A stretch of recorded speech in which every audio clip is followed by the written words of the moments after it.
बारिश की एक दोपहर ममता के जीवन में सब कुछ बदल गया। उसके पति रामलाल, जो रोज समोसे बेचते थे, एक सड़क हादसे में अपनी आंखों की रोशनी खो बैठे। अब घर, बच्चों और कमाई की जिम्मेदारी ममता पर आ गई। रामलाल के ठेले को अब ममता चलाने लगी।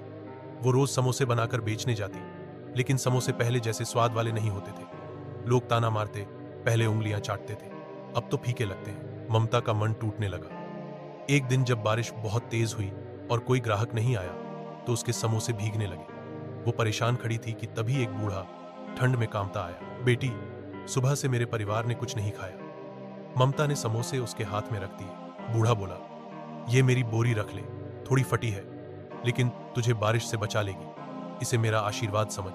ममता ने बोरी से ठेला ढका और आवाज लगाई, गर्मा गर्म समोसे ले लो। लोगों ने खाया और तारीफ की।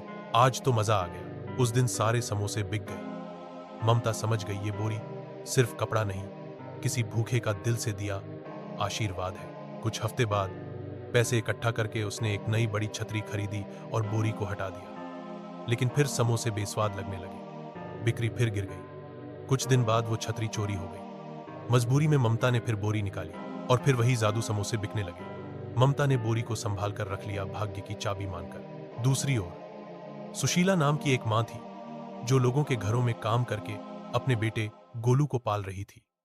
उस दिन गोलू का जन्मदिन था।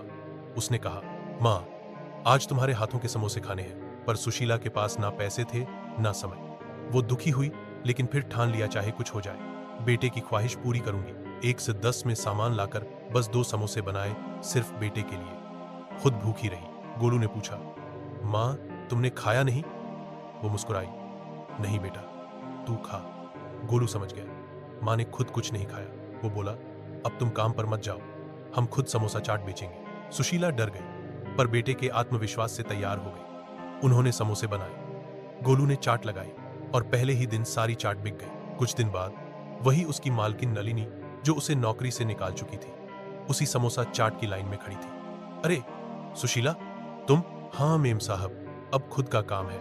मेहनत और बेटे के साथ ने यह किया है। सीख, एक भूखे को दिया गया भोजन और बच्चे की मुस्कान, यही असली आशीर्वाद है।